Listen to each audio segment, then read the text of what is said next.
I remember also going back to my jail cell when my roommate was Randy from Antelope Valley, who was a lifer. He was involved in some stuff he shouldn't have been in, and he killed someone on the streets due to some racial thing, I think. But he was my buddy. We lived together. We took shits together. We made wine together. We read books together. We laughed. We watched TV. We did everything together. And I remember going back, and it's still hard. I remember looking at him, and I was crying, and I said, man, I don't want to go home, bro. I mean, it fucks me up even right now, because at that moment I meant it. I didn't want to go home. I didn't know how to go home. And then I was leaving my friend who was my roommate for years, and we did everything together.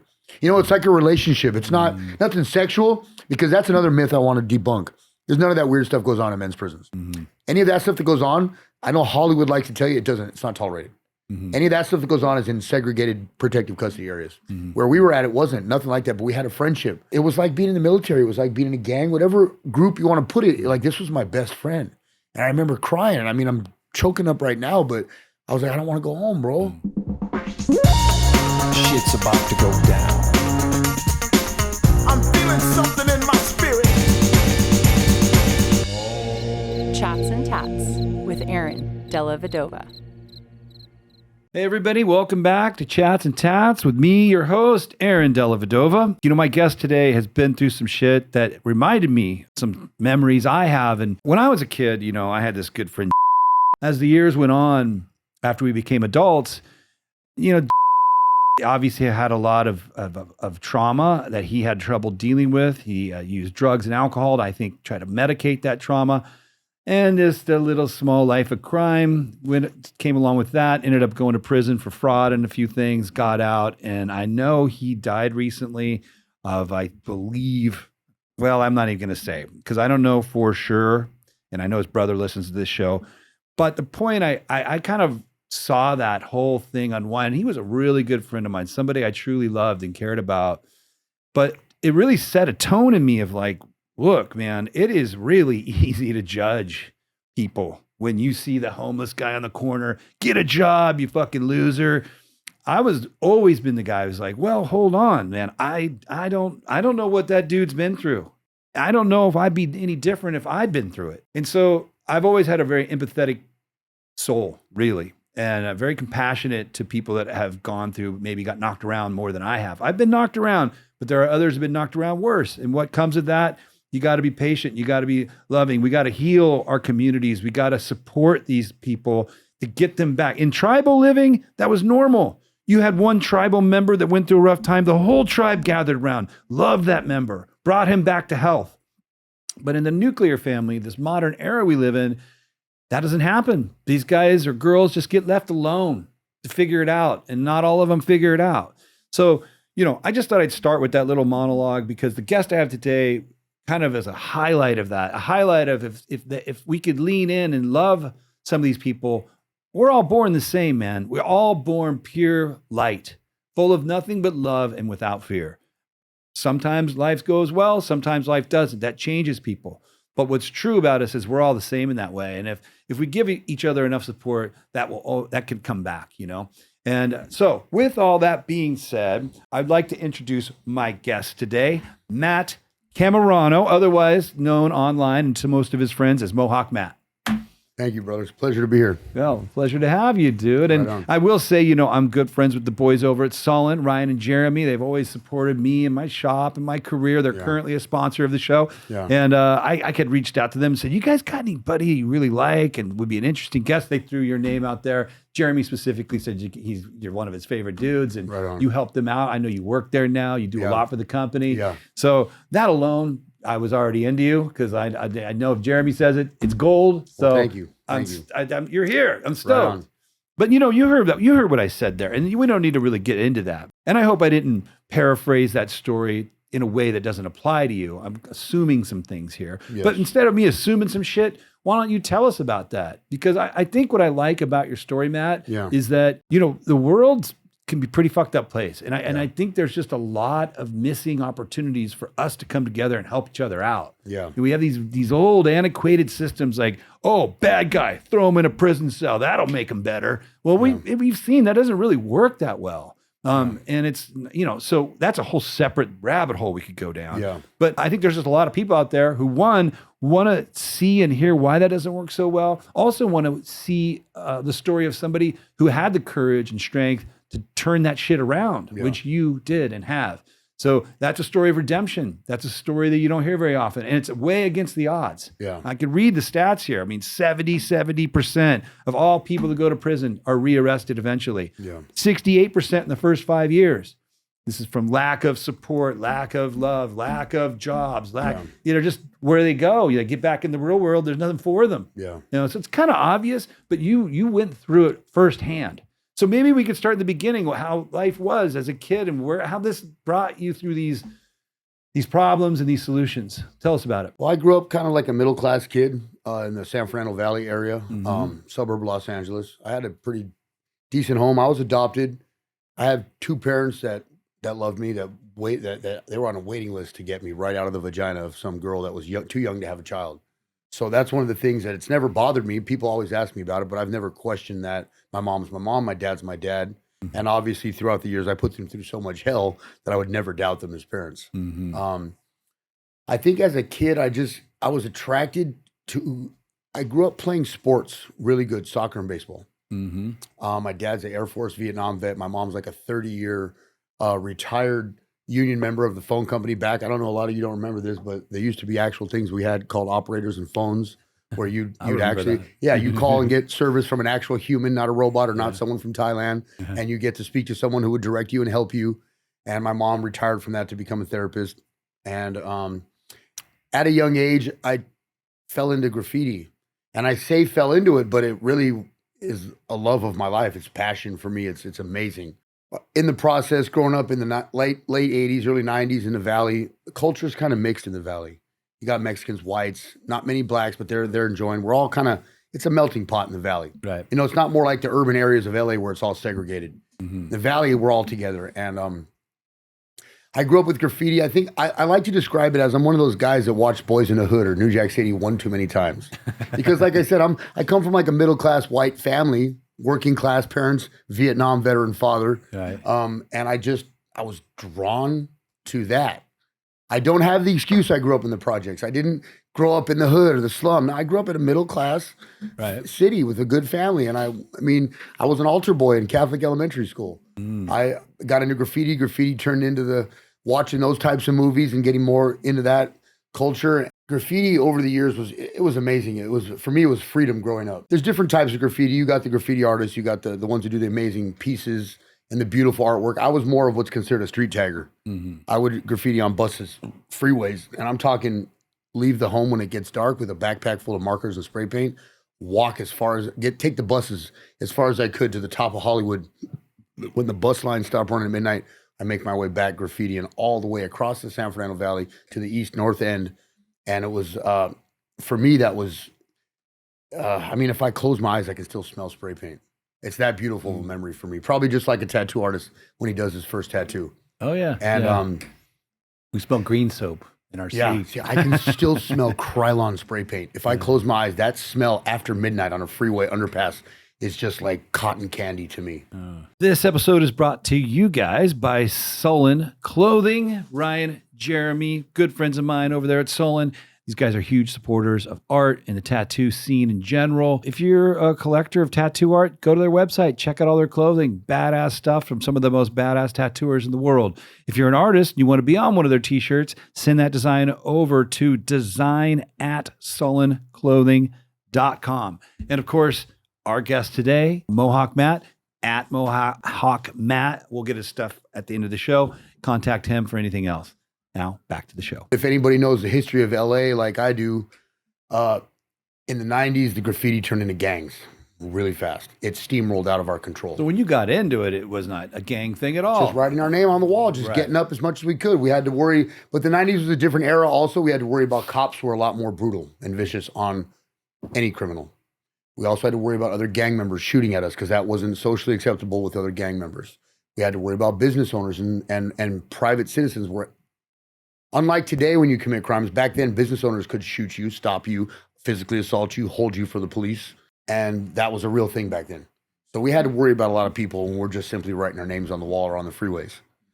In the process of that, it steamrolled out of control where these tagging groups became more violent and violent. The gangs became more aware of their presence. Also at the same time, gangs became aware that these graffiti crews were getting bigger and stronger. and kids weren't joining gangs. The recruitment numbers, just like the military, were low for gangs. So gangs started to become offended. And they started to physically attack these tagging crews to a point where we might have a lot of numbers, but we can't physically match a gang strength with weapons and stuff. So some statements came out through the jail systems where we all had to join gangs. And it's one of the worst pivotal moments in my life. Like I fell into peer pressure. My group of guys joined a gang. I didn't want to do it. I regret it. I love the guys. I did fall into it. I finally gave into it, joined a gang with my friends in a city, the other city I grew up in, which was Sun Valley, California. And I have a lot of good friends from that gang. I made a lot of good memories. And it's just like anything. You go to war with a group of guys, whether it's military, gang life, prison life, law enforcement, it's kind of all the same thing. Bike club, it's all the same thing. You become really close with these guys that you're going to war with. And I have a lot of good friendships and memories, but at the end of the day, it still just wasn't me. I was doing something that wasn't me, and I knew it wasn't right, and I knew it wasn't for me, and graffiti just was calling my name. But in the process of gangs, I started selling drugs. Drug dealing became a huge thing for me. I became really good at it. By proxy, I became really good at the gangbanging thing. I hated it that much that I made it a point to be like, oh, I'm just a white boy with a bunch of Mexicans, so I'm like, oh, I'm going to prove myself more than you. I had that short man's complex where I had to have the best gun, be the best shooter, be the best fighter, be all of these things that wasn't who Mohawk Matt really was. And it steamrolled real quick. And then in selling drugs, I didn't try a drug till I believe I was 21 years old. I grew up playing sports. I probably could have played professional baseball and I blew it because I chose one smart, stupid night in the city of Arleta, California. I was peer pressured to try and crack cocaine. Mind you, my little young, impressionable white kid ass from the city of Mission Hills has never even smoked a cigarette, smoked a joint. I've never even had a beer. I think I had sipped some like Strawberry Hill wine back then. That was about as extreme as I got. And my first intense thing was crack cocaine. Jumped straight over all that, right? I just piggybacked, hula hooped over all of it right on, let's try crack. Great idea. And I don't know if you guys know or you know about crack, but in the 90s, it was like New Jack City, that moment. Remember Chris Rock where he takes that hit in New Jack? My life was over. It took one hit. You were hooked. Instant. I remember the moment I closed my eyes. I heard my ears ring. My head popped. I could hear in the atmosphere. I could hear a cat arguing with a dog 2 blocks away. It was that like Superman feeling. Superman. I was like, it was that good. But I also at that moment I can remember vividly thinking back, saying, "Wow, this is really going to ruin me." Yeah, because it was that good. You knew it wasn't sustainable. This is not maintainable, sustainable. It wasn't recreational. This was going to consume me. Right. Within a period of 1 year, I proceeded to lose an apartment, 2 Cadillacs, a lowrider, 70 guns, a drug dealing business, Rolex watches. I remember one night I've told this story. I traded a Yachtmaster Rolex, which is about $7,000, the stainless steel one with a diamond for the 12, crystal blue face, stainless steel, beautiful watch. I think I even had it on layaway for about a year. And I finally, when I brought this thing home, I was so proud. Mm-hmm. And I remember one night walking up to some gang member and trading it for a 20 piece of crack and being happy about it. Oof. I was happy. I took one hit. It lasted a total of 45 seconds. And I remember looking back over my shoulder after that, like, what the fuck did I do? Oh, well, let's go get some more. Damn. And crack turned me into one of those kids that I went from being, even though I was a graffiti artist and a gang member, a morally acceptable, had manners, nice kid, I would rob you, your mom, my mom, old lady. It didn't matter who you were a victim. I lost my drug dealing career. I became a socially in good standing gang member to a piece of shit, barefoot on the streets of Sepulveda in the valley, which if you know the San Fernando Valley, Sepulveda is probably the worst place we have in the valley. And I just became one of those kids that walked around, traded, stole, sold cars, traded cars, stole cars, robbed you, robbed her, anybody to get crack. Lost everything. Yeah, and that's not an uncommon story, right? I mean, a lot of people listening might not pay much attention to it, but it's well documented what crack did to this country in those years, you know? Yeah. Yeah, I was lucky. My neighborhood I grew up, I'm older than you, actually. It was around. It was popping off when I was in high school. But I don't know. The crew I ran with, there was some cocaine moving around, but nobody. Of course, this is more suburban area I grew up in. So, recreational cocaine at parties type stuff. Yeah, that stuff. But no one ever had crack, and thank God. I think the rich people called it freebase. They would just they would make it with ether and smoke it on like real decadent type objects. I did see a couple kids do that. Yeah. I don't know how they maintained it because for me it was just boom, done. Within a matter of a year, everything I lost. Yeah. Wow, dude. That's sad. So I got, after the crack, I proceeded to clean myself up a little bit here and there. You take breaks. And I joined the Navy, 97-ish, 98. I enlisted in the Navy. It was always my dream. I watched Top Gun like most people when we were a kid, and I was obsessed with, I had to be Maverick. I was not going to be Goose. And Navy had the pilots, Navy had the ships, Navy had the jobs. My dad was Air Force in Vietnam. My uncle was in the Army. My great-grandfather, my dad's dad, my grandfather, was one of the ones in World War II that stormed the beach in, I think it was Omaha Beach. Okay. And like in Private Ryan, when they get out those ships, the machine, he was one of the ones that actually made it through that. So I wanted to do that. And I found at this moment, I was suffering from a bad drug addiction and a lot of crime. And I was using this as a way to get out of some trouble I was in. And a lot of people don't know, but the Navy is one of the branches that will take you with a felony. I had a felony as a kid. And they would take me. So I enlisted in the Navy, and Coast Guard would too. I was in the Coast Guard. They? Yeah, remember? Okay. I know the Marines and the Army won't. They're real serious. Air Force definitely won't. I don't know how good that system works. I can just say that the kid that came to one of my ships who had a felony, I don't know what he did, seemed to work for him, man. He was loving it. He loved the organization. He loved the routine. I don't know where he's at today, but I remember thinking, that's a pretty good deal. He said, they told me I'm going to prison or I can join the Coast Guard. I have a lot of friends that same thing. They put them in the Marines, they put them in the Army, and they loved it. They turned great. They're great servicemen. Yeah. You know what I mean? And I got from boot camp, I was a DC-2 on the SS Constellation, decommissioned. I was basically a fireman. Mm-hmm. It was a great job. I ended up getting a medical honorable discharge after about a year and a half in. I suffer from extremely bad migraine headaches. I always have. Really? Yeah, and it shut me down. They just couldn't handle it, and it was a disqualification. So you still get those? Oh yeah, nothing helps. Once a month, I'm out. Whenever they come, wherever I'm at, I'm. You know, I just want to throw this out there for people listening. My wife suffered many years ago. Now I'm going to guess 10 or 15 years ago from serious migraine headaches. They finally identified them as cluster headaches. It's a specific type of migraine. Yeah, it is. Yeah. You might know about those, and she was, dude, she was going to this doctor, that doctor. Yeah. They had her on, at some point, kind of experimental new drugs they were trying, which, she's very naturopathic. She's like, I don't even know what the fuck I'm taking. What are the long-term side effects of this shit? So she's panicking. We got to find a solution. She finally sees that Harvard's doing a study where they're using psilocybin, mushrooms, to cure cluster headaches. She contacts them. They write her. They want to fly her out to New England or wherever Harvard is, Boston, to do the study. And I'm like, well, you can do that. I mean, or we can just go on a vacation to the Caribbean and I could bring a bunch of mushrooms and we can do it there. Yeah. And we did. And we sat on a beach and she took a large dose of mushrooms. And she, to this day, will tell you, she had these migraines on and off for 5 years. Yeah. She's sitting on the beach. She goes, I swear to God, starts coming on, you're tripping a little bit. Yeah. And she hears like carbonation bubbles going up through the back of her neck and up through her skull. Like literally like you're pouring a Coca-Cola and the little coming up there. And they crackled and they popped, and not extreme, just subtly. And she spent the day just kind of swimming and tripping a little. She hasn't had a migraine headache since that fucking day, dude. Gone like a light switch. I'm not saying you should do it. I'm just saying, for people listening that might be, and I'm not saying you should do it either, but Google that shit. I've tried everything but that. I don't think I could do that because I'm sober and it goes against our mind-altering substances deal. But I wish I mean. Migraines alter your mind though, too. Yeah, because I'm screwed. If I were to get one right now, everything's done. I'm laid out. I can't handle light, sound, any noise kills me. I literally crawl up in a ball with a washcloth in a dark room with the fans on. Yeah. Your eye would even swell shut. My eyes, I can't open them. I can't handle even the remotest amount of light. Oh, dude, I'm sorry. Yeah, it's okay. So that got me kicked out the Navy. Got you out. I mean, honorable medical discharge. Medical honorable discharge, full pension, still. I have everything because it was their fault. They said they should have caught it. On my entrance. Right. So they washed it off. It's cool, but I didn't want to come home. I come home from the Navy with a chip on my shoulder because I'm mad.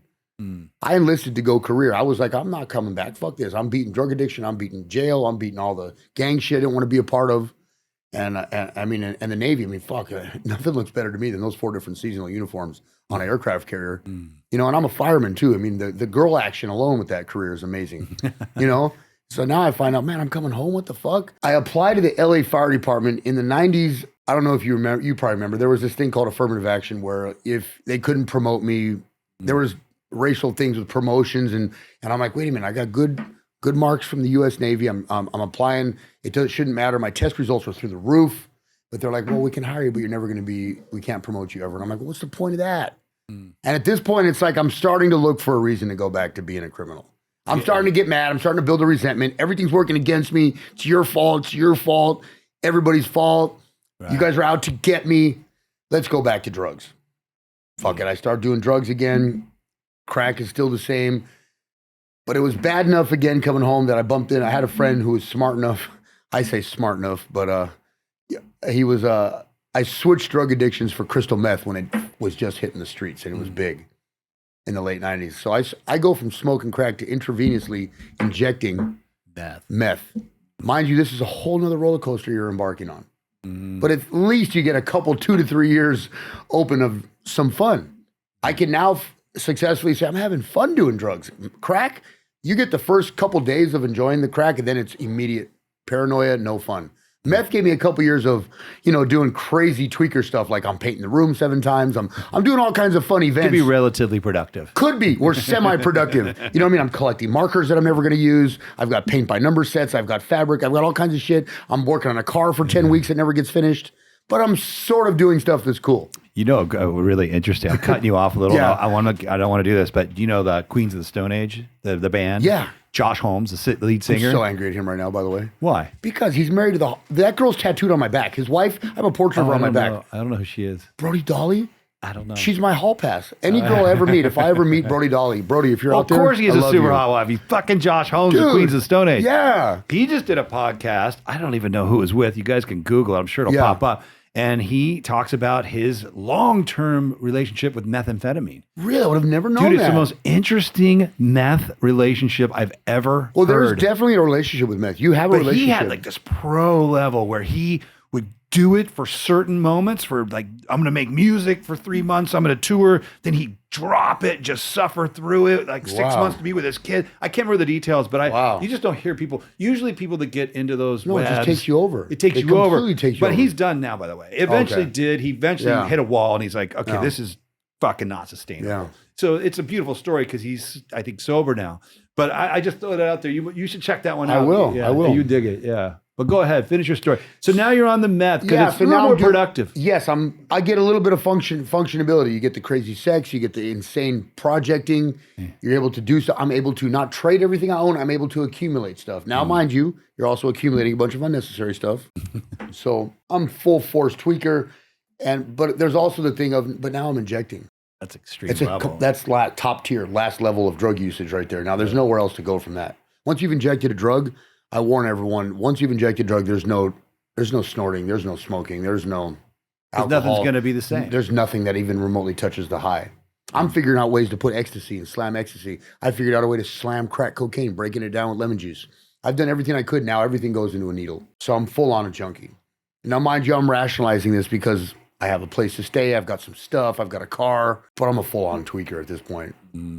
And the drug addiction gets worse. The intermixed with some gang stuff here. But I'm obviously at this point, the gang life's done for me. I can't function. I'm a junkie. I'm a full on drug addict at this point. People have stopped liking me. My cool factor is diminishing. Start going to prison. Pick up a couple prison terms, a couple small ones, 3 years and 6 months. Come home for a few months, maybe 3 months. Back to prison again. Because back in the 90s and early millennium, it was very easy to go to prison. Today, it's extremely hard to get arrested unless you're raping or murdering someone. At least in LA. The cops are not really arresting people for some reason. I don't understand that. But in the millennium, they were arresting you if you looked at them wrong. It was very easy to get to prison. Second prison term, 3 years and 8 months. Home for 98 days. In the process, though, in prison, though, your gang life changes a little bit. It's more racially oriented in prison. You have to get involved and do what you need to do in there while you're in there with certain groups. But I come home from the last time and I'm selling drugs. I'm back to shooting drugs. Life is unmanageable. It's horrible. Are you sober on your prison terms? I mean, you're sober-ish. When drugs hit the prison, yeah, we're doing them, but they're not. It's not daily. It's not sustainable enough to be strung out or be a junkie. You get them when you get them, and you enjoy them for a couple of days, and they're gone for 2 weeks until they hit the system again. Drugs in prison. A lot of people think. Did you ever have thoughts though while you were in there, like on those 2 weeks off, like when I get out, I'm not going back to the drugs because you're getting a taste of sobriety. I mean, I think I would think that, but I mean, I never thought I had to quit. I never thought it was really a problem yet. Right. I was still in denial. Like, this is just fun temporarily. Right. I still thought going home to tweak was fun, not realizing now being sober, looking back at me, even tweaking, thinking I'm functioning, it's insane. Right. I was ruining my mother's home that I had taken over. Mm-hmm. I was trashing $1 million home in the city of Santa Clarita. Slowly but surely. So I commit this home invasion crime with one of my best friends after coming home. I was only home 98 days. I go on a high-speed chase. I kick my friend out the car. I destroyed a trailer park in a home invasion to get my friend out of a trailer. And I'm on camera. I'm on audio. There's no way. Looking at my face, there's no way of hiding. There's no running. There's no you're done. You're done. So now it's like, how far can I get before they catch me? But halfway into a chase, you realize, wait a minute, these things never work out. They're on TV every day. Once the chopper's up, there's no way to beat these things. What am I doing? I'm just delaying the inevitable. Yeah. Where am I going to go? Nobody ever makes it to Mexico. You never make it that far. I think I made it to Palmdale. That's as far as I got. And I pulled over. That's pretty good. It is pretty good. But I think I made it through Acton on this windy Solid Head Canyon Road going to Palmdale. And I just pulled over and I said, get out the car. You're good. Let me take care of this. And I turned around and let them get me. And I go to jail for the longest one, I was sentenced to 9 years, and I turned 9 years into 12 and a half, almost 13 years. And when I went to prison at that time, mid-20s, 9 years to me was a life sentence. At that stage of my life, you're younger, life's over. 9 years, no thought of changing. I went balls to the wall, got involved and active in every dumb thing you could in prison. Got involved in groups I shouldn't have, tattoos I shouldn't have, all that stuff. Did you figure that's your life? That's it. I just figured this is it. I don't want to come home. I'm sick of coming home. Nothing works out well. Not looking at that I'm the problem. It's me. It's not you. It's not the cops. As much as we don't like the cops, it's still not the cops. It's me. It's what I'm doing. Mm-hmm. It's not you. It's not my mom. It's not the drugs. It's Matt. Matt has the problem. Matt goes to the drugs. Matt can't say no to the drugs. Matt can't say no to the wrong people hanging out with. Matt puts a car and music over what he should be doing with work and stuff like that. Matt wants to make quick money and sell drugs instead of going to Walmart, trying a normal job. So I get involved in all that. I got so involved in prison that I didn't realize my release date had come and passed. They're not really hip to let you out unless you're filing paperwork in prison. Some of the times, they forget you and they'll keep you in there because my points were accumulating. In prison, there's point systems, which is how long they keep you, what level yards you're on. I was in the highest, I didn't have the highest points, but I had a pretty serious amount of points. So I was in level 4. Which is the top. And I didn't realize until the counselor had called me in one day, hey, you should have been home like 6 months ago. What the fuck? Why did you not file your paperwork like everyone else? And I'm like, what do you mean? To me though, I'm with the homies, I'm with my friends. Why the fuck would I file paperwork? I'm having the time of my life. We're making wine, we're drinking, we're doing drugs when we can. There's violence I read, there's books. This might sound funny to interject this, but I'm a huge nerd with books. Right now I'm at 6,620 books I've read and I own them all. Wow. They're all in my garage in boxes at my mom's house. And I'm talking, I've read everything from the conspiracy to the classics of Dickens to all the classic authors, Dostoevsky. I've read them all. That's incredible. We're talking the Hitler stuff. I've read the Jewish stuff. I've read the Mexican histories. I've read the Black histories. I've read it all. That's cool. Everything back to Sun Tzu, The Art of War, all those strategy books. Even the James Pattersons, the Twilights, the Dean Kuntzes, the Stephen Kings. I've read all across the board. I love reading. Right now, I'm reading the poetic, the prose Edda, which is part 2 to the Viking history Bible. It's kind of like the Viking Bible. That's cool, man. Yeah, so I read books, and that was the best thing I had in prison. I mean, that's a good life stuff. You like to read. A lot of downtime. Yeah, that's what I did. I got books. I got my friends, occasional drugs. We're making our own wine. Why would I want to come home? This lady's like, what are you, stupid? Snap out of it. You're going home. And I'm like, what do you mean? What, I got like 3 years left? She goes, dude, you're gone next week. Pack your shit up. Here, call your mom. Go outside to the payphone out in the day room. Call your family. Get them to send you some dress outs. You should have been home. Because now at that point I paroled in 2013. The state of California was kind of at reaching the place where they were realizing they were the process was beginning where they were finally looking at, damn, we have way too many prisoners. We're over sentencing people. We are overcrowded. Taxpayers have been complaining at that point. They're tired of paying for these people being housed for shit they didn't need to. She's like, you're going home. And my dumbass, I remember arguing with this lady, like, fuck home. I don't want to go home. But I remember also going back to my jail cell when my roommate was Randy from Antelope Valley, who was a lifer. He was involved in some stuff he shouldn't have been in, and he killed someone on the streets due to some racial thing, I think. But he was my buddy. We lived together. We took shits together. We made wine together. We read books together. We laughed. We watched TV. We did everything together. And I remember going back, and it's still hard. I remember looking at him, and I was crying, and I said, man, I don't want to go home, bro. I mean, it fucks me up even right now because at that moment I meant it. I didn't want to go home. I didn't know how to go home. And then I was leaving my friend who was my roommate for years, and we did everything together. You know, it's like a relationship. It's not nothing sexual, because that's another myth I want to debunk. There's none of that weird stuff goes on in men's prisons. Any of that stuff that goes on, I know Hollywood likes to tell you it's not tolerated. Any of that stuff that goes on is in segregated protective custody areas. Where we were at, it wasn't, nothing like that, but we had a friendship. It was like being in the military. It was like being in a gang, whatever group you want to put it. Like, this was my best friend. And I remember crying. I mean, I'm choking up right now, but I was like, I don't want to go home, bro. And he was like, why, bro? I wish I could go home. And I'm like, nah, we have fun in here. I don't want to go back home to that. I'm just going to be on drugs. I'm going to come back anyway. So let me just stay now. What can we do? And he was going to help me plan to do something in jail to fuck off going home. I was that scared. I didn't want to go home. And then he finally talked me out of it. We made a plan to go attack somebody together. But then we realized, wait a minute, if we do this, it would separate us and we wouldn't be roommates anymore. So in the morning he woke up and he goes, you still want to do it? And I'm like, yeah, well, like I was getting ready to make a knife or get a knife. And he goes, I need you to go home. And I was like, no, I don't want to leave. And he said, I'm not going home. So I need you to go home for me. He goes, please go home. He's never, no matter what he does, he's not going home. And I remember him looking at me and crying and giving me a hug, saying, please, bro, I'm not going to go home. So go home for me. And do everything that we talked about in this cell for about 8 years together. He said, do it, and do it for me. And I mean, how do you tell someone no? How do you tell them no? I couldn't tell them no, so I did it. And when my mom picked me up, I was happy, but I looked over my shoulder and I realized there's a lot of good friends. There's not a lot of good things in prison, but you make some really good friendship with guys that you can't ever change and you can't ever redo. And I looked over my shoulder and I said goodbye to a lot of guys that ain't going home. They're never going to have that chance. Now, mind you, they've done some things that they deserve. There's a lot of things in prison. As I've gotten older, I've realized there's a lot of people that need to be there. It's unfortunate, but there are a lot of men that are really fucked up and it's not safe for them to be on the streets. Then there's a lot of guys that just did some dumb shit and they're stuck. And I had a lot of good friends in both categories. But I looked back and I said goodbye to them and I drove home with my mom. And I came home to a really hard drug addiction. I was so scared coming home.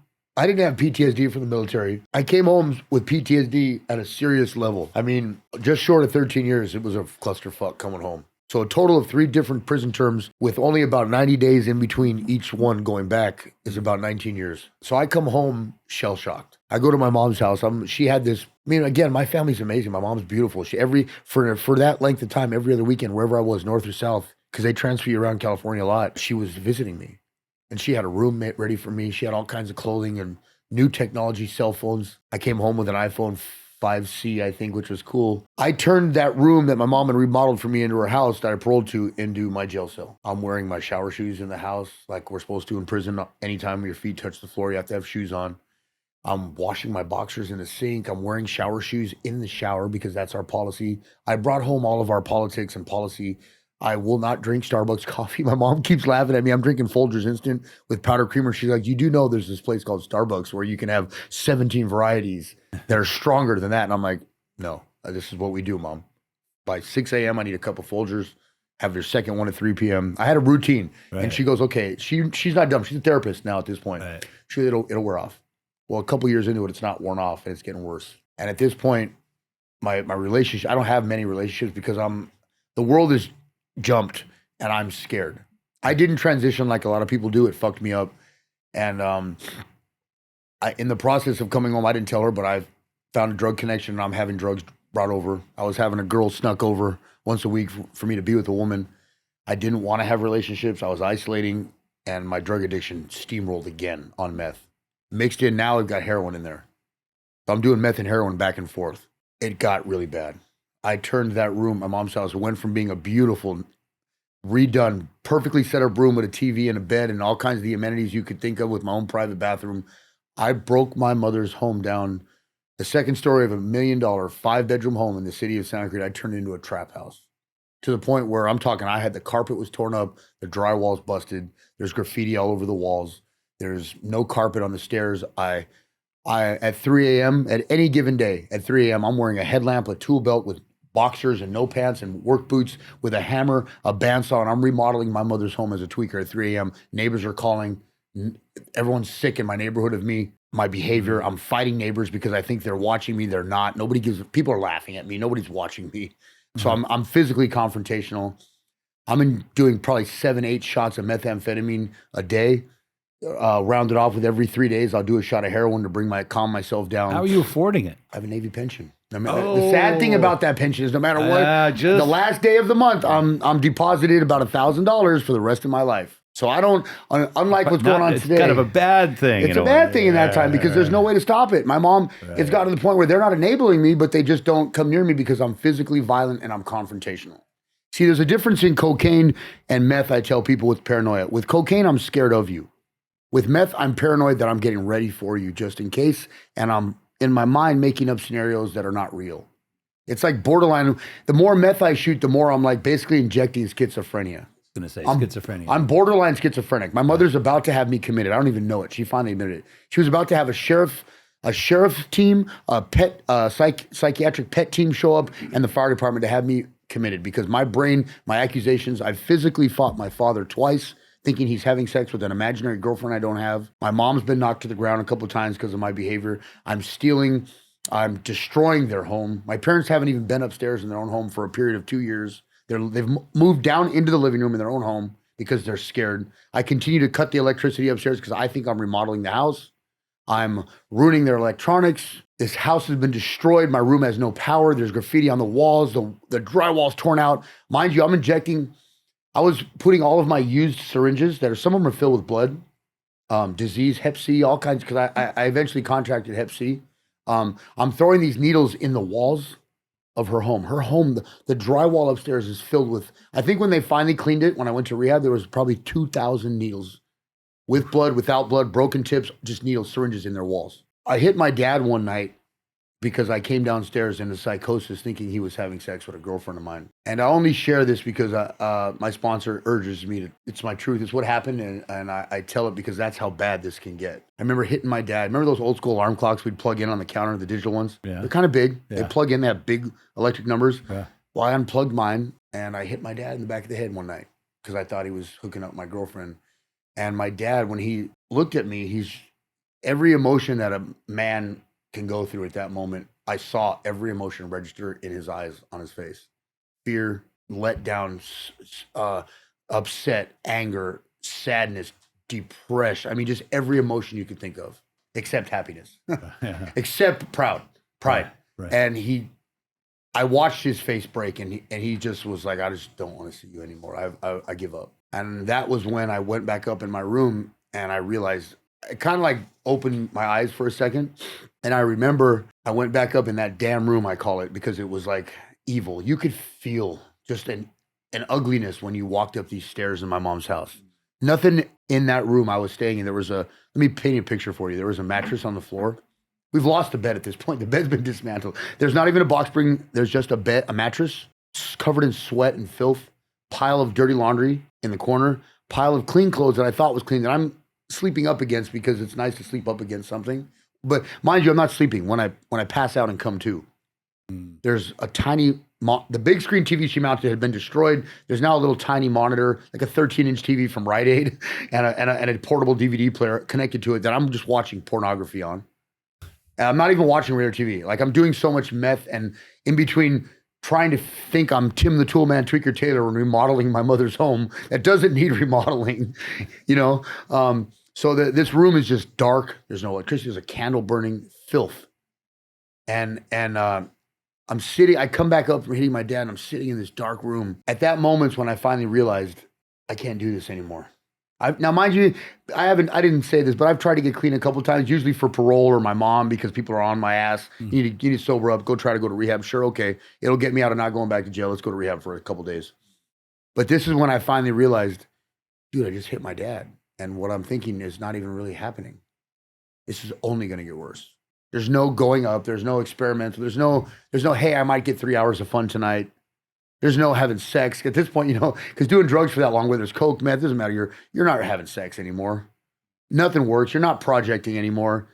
All that cool stuff I started doing, no. So I started saying prayers every morning. I have a lot of meth in the room and heroin at this point. And at that night, I remember I believe in Jesus and Odin.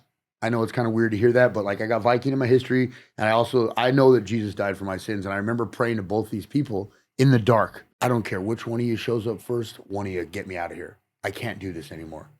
And I did that for about 2 solid weeks after I hit my dad, in the process of getting high every day. Now, on the 17th day, I did around, no, about two, I think it was up to 14, about 2-week mark.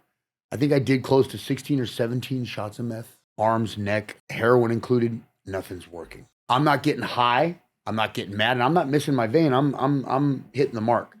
And I did the last shot on my private. That's the head ringer. I did the last shot on that big vein on your dong, and it worked, and I didn't get high, and I pulled the needle out and I slam it down, and I'm angry, and I'm like, because when you're a junkie, you want to get high, you need to get high. When it doesn't work, you're getting upset. It's frustrating, and I'm like, and I'm getting mad. I'm like, what do I do? Like, I'm not getting out, and I'm getting mad because you're not getting well either. You're still sick, and then it hit me. Like, my brain snapped for one brief second.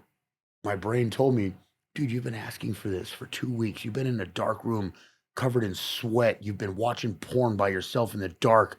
Your laundry's filthy. You haven't showered probably in a week. You've been asking for this. You hit your dad and you've been asking. And I wasn't smart enough to realize it. And when I did, I'm like, whoa, I'm not able to get high anymore. So, 17 shots of meth and heroin, that's like more probably than what Kurt Cobain had in his system. This is like miracle level shit. Dude, it wasn't This is working. a miracle. It would have killed a bear.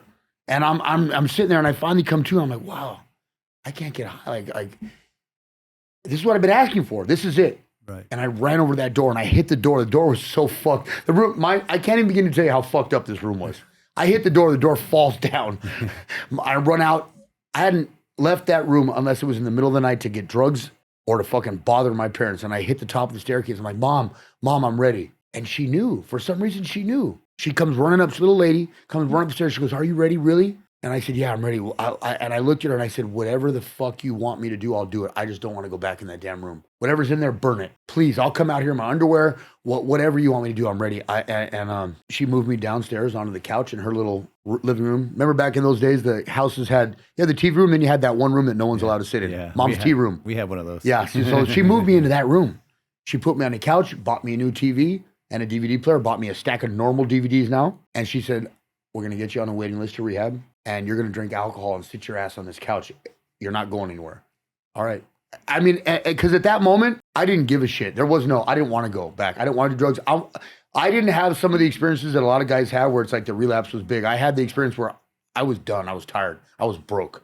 I was mentally and spiritually broke. And when I said I would do anything, I would clean your toilets after you took a shit if that's what kept me out of that room and off drugs. And I got on the waiting list and we got me to detox. And my mom, this is where Sullen comes in, funny enough. My mom knew how much I loved Sullen clothing back then. I had some of the original shirts, the Nick Hurtado shirts and the big ones with the old school ones, the big designs on them. Right. The first Friday, she shows up with a bag of Sullen clothing that she ordered off the website and she goes, here, make it to next Friday. That became our thing. Every Friday for 9 months while I got sober and learned and got clean, she'd bring me a bag of Sullen clothing. That's so good. Every Friday. And at 9 months, she told me, now go get the year and you can bring me something. And I did. I got a year. And then a year turned into what I got now. And I remember, Sullen didn't do it for me. I did it, but Sullen was a carrot that was dangled in front of my face because my mom knew I love tattoos. I love clothing. And those are two things. You love art. You love art. Yeah. Art, clothing, tattoos. It's all right there. And Sullen helped me get sober. And I stayed sober since then. Damn, dude. Yeah. That's thank you. By the way, thank you first of all for your just being so authentic, man. That's not easy story to tell. No. And I could feel the truth coming out of you. Like you're not buttering it up or trying to gloss over the ugly parts of that.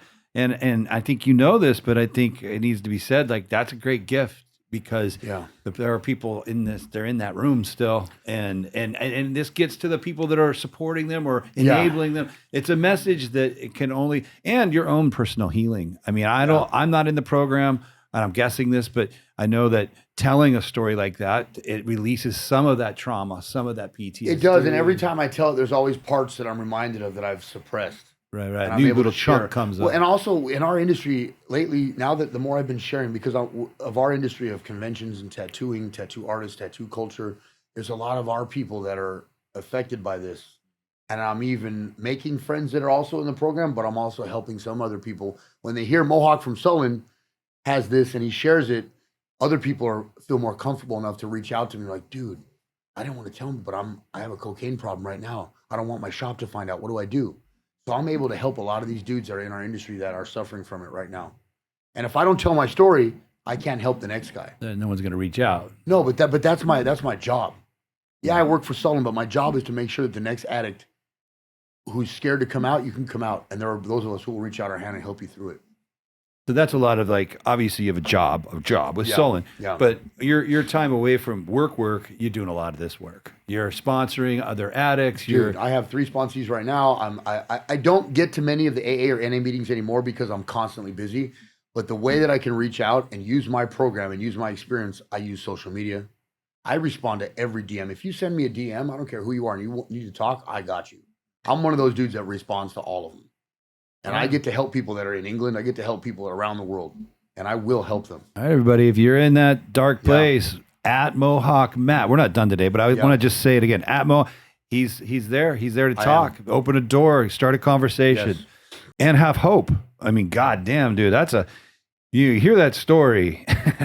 For me hearing that story, I'm like, this dude's dead soon. But I know you're not dead. You're sitting in front of me. I don't know how I'm not. I mean, you pushed it. And I've actually been around a few folks that have pushed it pretty damn hard.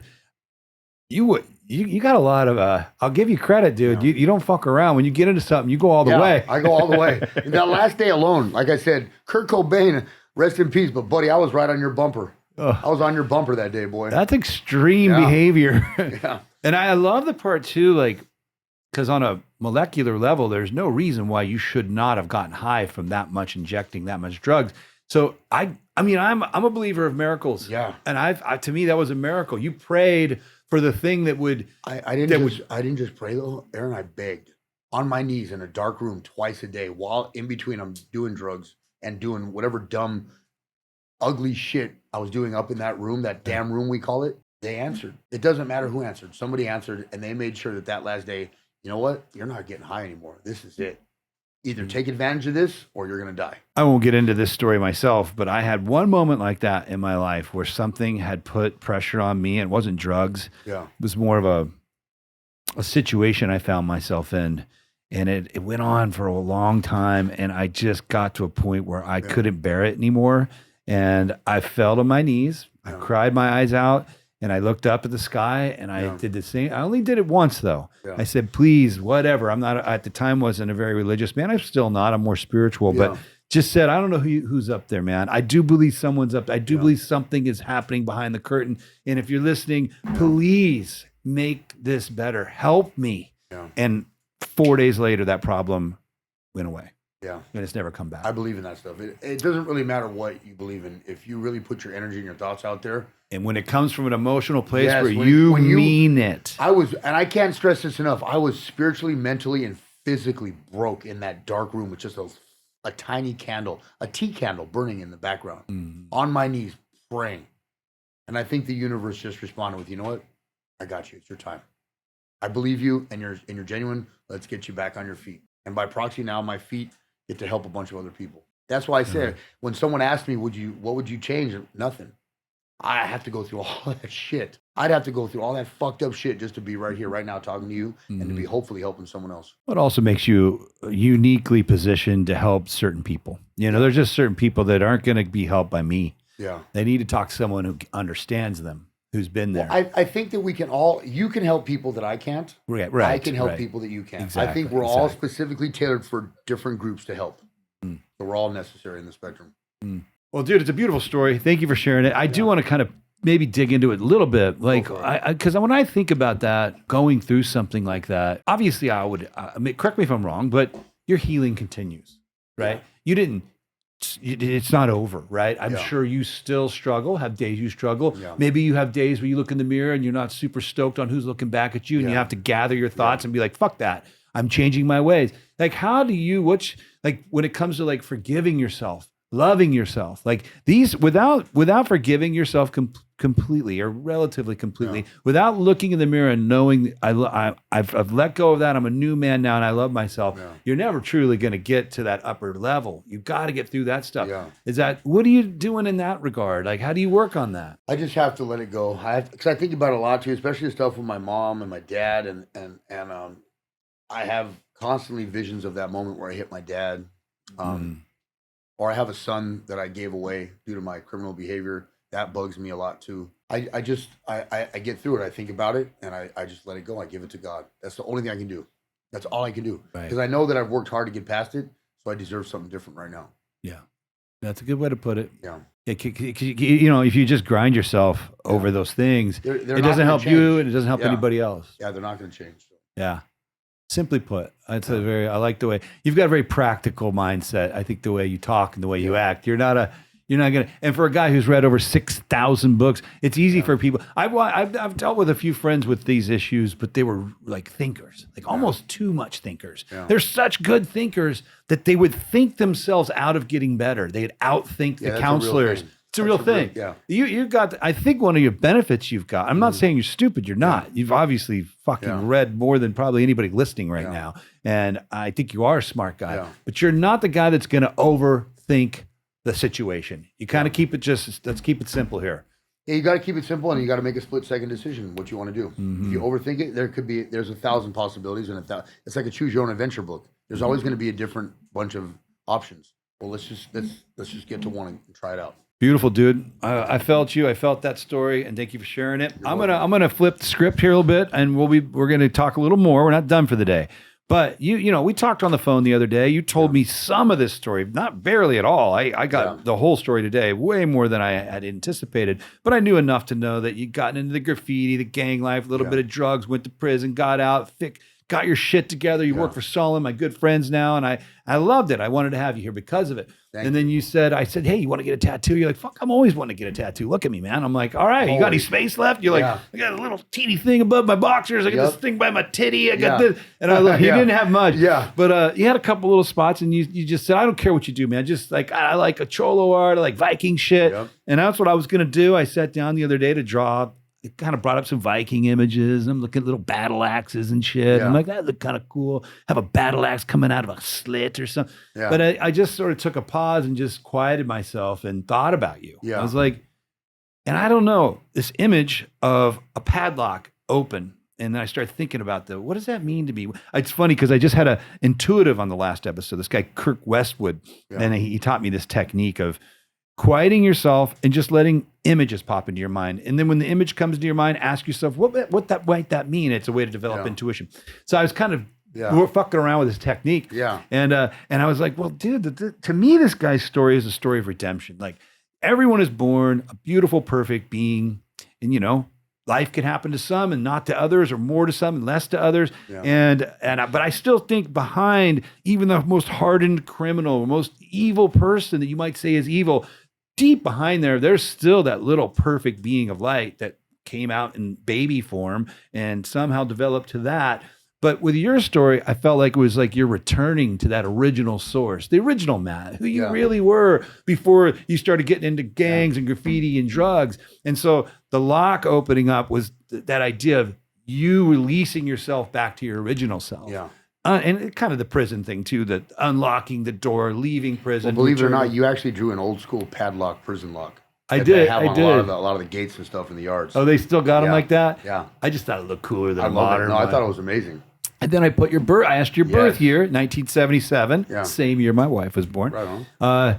I put that on there because to me the birth year represented that what I'm talking about here, which is your original true self. That's how you were born. And we're all trying to refine that, right? Yeah. Even your story is extreme. I'm still trying to get back to that little boy that used to just run through the field at cornfields of Iowa, flying a kite, picking up earthworms, happy, go lucky. Yeah. Everything was beautiful. Yeah. You know, but I've gotten, my issues as I've gone through life. I'm trying to find that little kid again. And maybe that is the journey of life. Yeah. You're born perfect. The life happens to you, and then you got to go find that again. Yeah. And so anyway, that's what I drew for you. I sent it over. I was like, he's probably going to fucking hate it. It's not what he asked No, I for. love it. And you loved it. I've always wanted my birth year. Everybody else has it. I figured you fucking had it. No, I don't, dude. I don't. That's one of the ones I haven't had the time to get. Oh, that's even better. Yeah, man. I'm so stoked for that. Kirk Westwood, dude, I'm telling you, I'm becoming into it. You're teaching me, bro.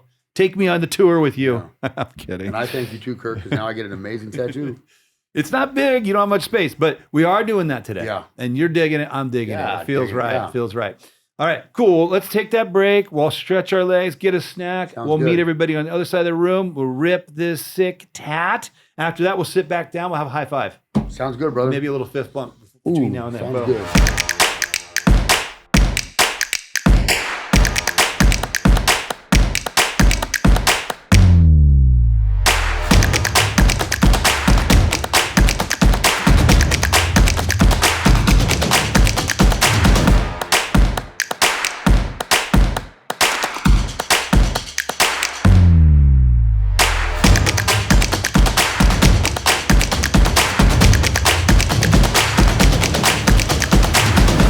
All right, everybody, welcome back. Matt, how was that? I mean, I'm asking the guy with like 10,000 tattoos. It was amazing. The funny thing is though, like I was telling you, as you get older, the tattoos, it's just a different experience as you get older. But now I'm blessed with my birth year. Yeah, I'm dude, so excited for that that. was hilarious because I was like, I'm going to put his birth. I said why I did it. Yeah. And you're like, that's the one thing I always wanted. Don't have it. I'm like, Always wanted it. That's cool. That's Yeah. usually one of the first, when the guy's got as many tattoos as you, Yeah. one of the first things they get in that collection is Yeah. 77, 1970, the year they're born. When I was young though, some of the dumb stuff I got, I tell people, please wait. Just think about things. Yeah. Just it think is. about it. Yeah. Yeah, I got my share of things. I think for guys like us, the collection is a bit different than, Yeah. Nowadays, people who, collectors, you're from your own story and your tattoos represent your Yeah. story. I was a tattoo artist 30 years ago. Getting tattoo was part of learning to tattoo. So, I've got good ones, I've got bad ones, but collectors nowadays, man, it's a totally different scene. Yeah. These people are like, they're like, food junkies or connoisseurs Yeah. of art. They're researching, they're flying to the place where their artist is. They're getting top notch, just beautiful, beautiful pieces. It's pretty dope. I've seen that, but for me, I have the luxury of being around so many amazing people like yourself. And like that moment that we shared over there, that's what I'm going to remember. I've got something cool that I always wanted that you, for some reason, must have known I was thinking, but when you meditated on it and you got that idea, it's something I've always wanted. And now that's something that for me, that moment we shared over there is not going to be forgotten. It's going to be cherished. That's how I collect. I don't collect because I want the traditional bodysuit. I collect because we're in the same industry and now I have something special from you. And dude, that's why I like doing those little collectibles for people. And I also have been getting a lot of those too. Yeah, and that's dude. really where I'm at too, man. Yeah. And I'm getting older. I'm forgetting my past. Yeah. And I look at those tattoos and it brings me right back to the day I got it, where I was, who I was with. And it's just this little picture book of my life. You know? Exactly. That's Exactly. It. Yeah. That's pretty dope. That's how a lot of people, I think, as they get to the end game of tattoo collecting, that's where they end up. Yeah, it's a better place. Very cool, man. Very cool. Well, we got your story, dude. We ripped a fun tattoo. We made a memory together. We did. Maybe we could have you tell people. Well, what are you up to? You got anything you're doing? I heard you're doing some acting. You're doing you're doing some modeling with Sullen. Yeah, I do a little bit of modeling for. I do modeling for Sullen. I do some of the videos. I do some side stuff for any of my friends that need some help. I've got some acting stuff coming up. I can't speak too much on it because it's kind of serious, and I'm still waiting on the confirmation on it. But I do radio shows. I do podcasts, whether it's about our industry or recovery. Like I said, I will reach out and talk to anybody when it comes to recovery. Well, I'm just going to put this out in the ether right now on your behalf. Yeah. I told him during break, dude, where's your book, man? Like, I heard your story today, a very abbreviated version. You got a book in you, dude. I don't know who's listening right now. Great idea. Hey, if someone could jump in, a ghostwriter that could help this man put a book together, I think he's got a story. Obviously, has a story to tell. That story that could help a lot of people. I think it'd be a big seller. And I'm just going to put that out there. Fuck I it. would love it. It's a great idea. So where can people find you? Okay, I have a TikTok. I think it's the same as my Instagram. I'm not really good with TikTok. And just to be clear, it's at Mohawk Matt _ SFV. SFV. Yeah. What's that stand for? San Fernando Valley. It's where I grew up. Okay, I got you. So at Mohawk Matt _ SFV is my Instagram. I think the TikTok's the same. I have a Facebook, Matt Camaranno. Okay. And we're in the process of building a YouTube channel right now. Very cool. So there you have it. So for now, DMing you on Instagram? I'm open to it. As long as you're cool and it's not weird, yes, I will respond to it. And I will spend some time with you if you need it. I answer all DMs. All right. You heard the rules. Don't be weird, guys. Yeah, don't be weird, please. Just keep it real. Please, yeah. Keep it up here, please. Up here. Well, brother, this has been a pleasure. I've got a new friend, and Yes, it was you an do. honor to have you on the show. I do work with Sullen. You guys are one of my sponsors. So I don't know when we're going to hang out, but I know this ain't the end. We're going to hang out again It's soon. just the beginning, brother. Yeah. Right on. And thank you again for having me. It was a pleasure. My pleasure. And thank you to everybody who's been supporting the show, that's tuning in, that's writing me, that's giving me encouragement, sending me guests too. I've got a few great guests coming up and they came from you guys, the viewers. So you see what I'm doing over here. If you think I should be heading in a direction or you have somebody you think is of interest, please send it my way. In the meantime, subscribe, like, share, please. It's keeping me going over here. All right. That's it for today. We'll see you on the next one.